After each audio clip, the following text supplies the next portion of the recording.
Hello everyone. आजना video में आपणे discuss करीशुं CVA।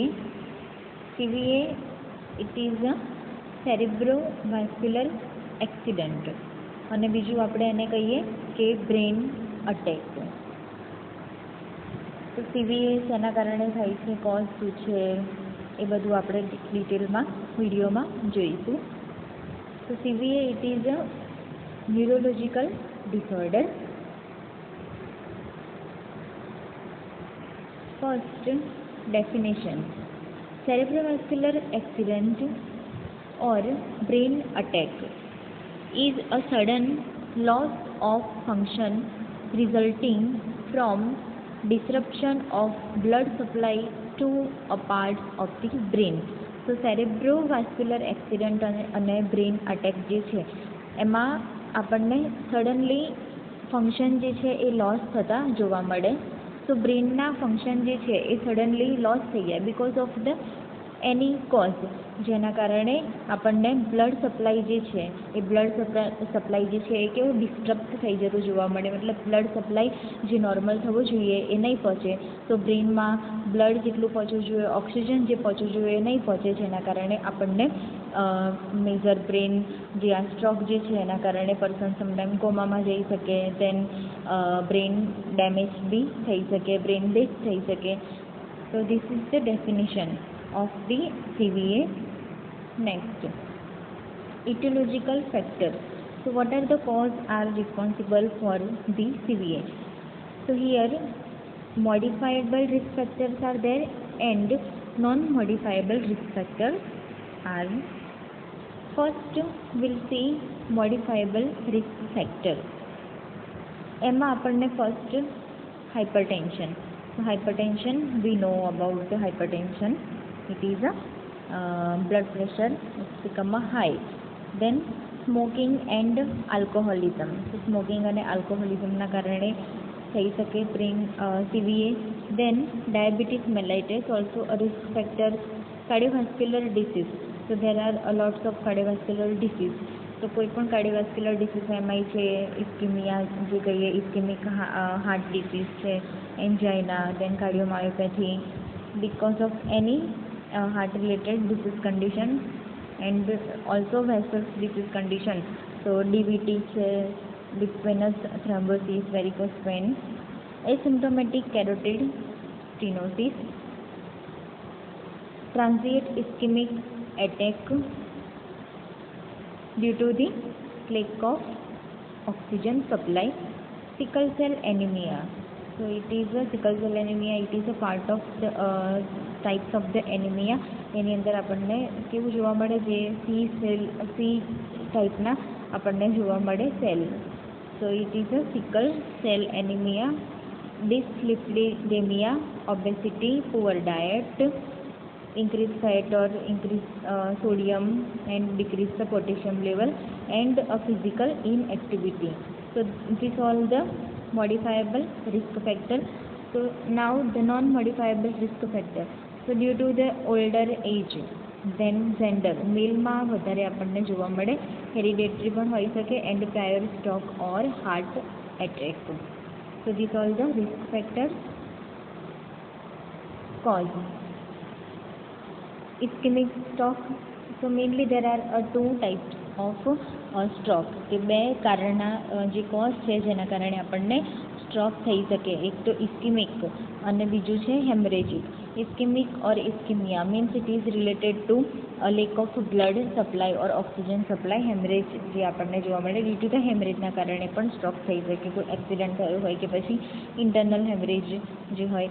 Cause internal haemorrhage, ઇસ્કેમિક heart જે ઇસ્કેમિક સ્ટ્રોક જે છે એના કોઝ આપણને જોવા મળે કે લાર્જ આર્ટરી થ્રોમ્બોસિસ. થ્રોમ્બોસિસ ઓર થ્રોમ્બસ ફોર્મેશન એટલે કે ક્લોટ જે છે, ક્લોટનું ફોર્મેશન જોવા મળે આર્ટરીની અંદર, લાર્જ આર્ટરીની અંદર, એન્ડ ઓલ્સો સ્મોલ પેનિટ્રેટિંગ આર્ટરીની અંદર પણ થ્રોમ્બોસિસ જોવા મળે.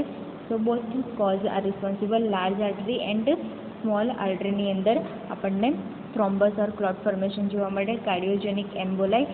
Then other hemorrhagic stroke, intracerebral hemorrhage, subarachnoid hemorrhage, cerebral aneurysm, then arteriovenous malformation. This all the cause of the hemorrhagic stroke. Intercerebral haemorrhage હોય, સબઆર્કનોઇડ હેમરેજ આપણને જો કોઈ પેશન્ટને થયું હોય તો જેના કારણે સ્ટ્રોક થઈ શકે. Cerebral aneurysm. Aneurysm means it is to bulging out the arterial wall. તો એ જે આર્ટરિયલ વોલ જે છે એ જ્યારે કેવી થઈ જાય, બલ્જ આઉટ થઈ જાય, એની વેસલ્સ જે છે એ, તો જેના કારણે પણ સ્ટ્રોક સમટાઈમ જોવા મળે. બિકોઝ ઓફ દેટ આર્ટરી જે છે એ ફૂલવાના કારણે બ્લડ સપ્લાય જે છે એ કદાચ ઓછું થઈ જાય, જેના કારણે સ્ટ્રોક થઈ શકે. Symptoms: numbness or weakness on one side or face, especially arm and leg, exploding headache and decrease the level of consciousness. LOC means level of consciousness.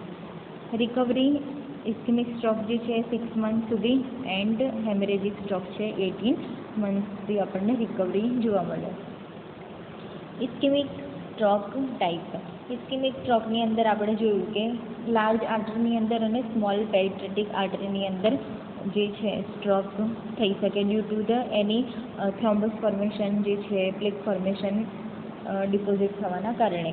So first we'll see the large artery thrombotic stroke. It is caused by atherosclerotic plaque in the large artery of brain, resulting in thrombus formation and occlusion.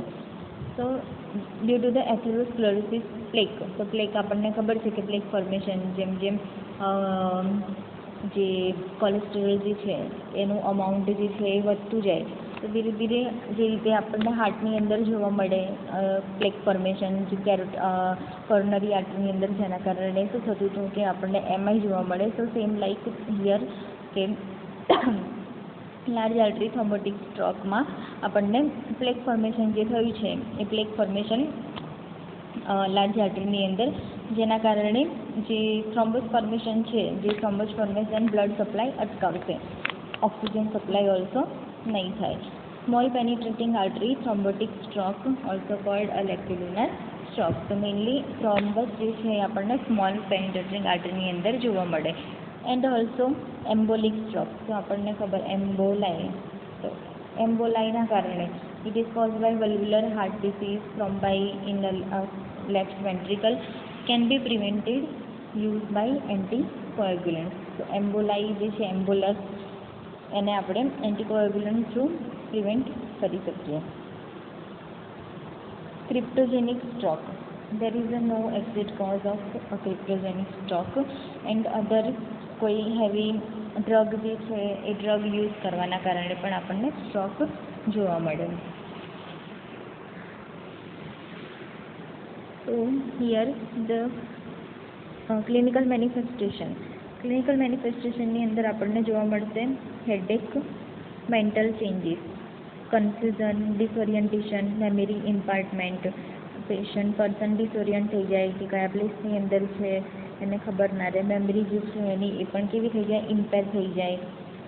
Okay, then decrease the neuromuscular control, decrease cough, swallow reflex, agnosia, it is loss of ability to recognize the object or faces, voice or any place. That is agnosia. It is an important term.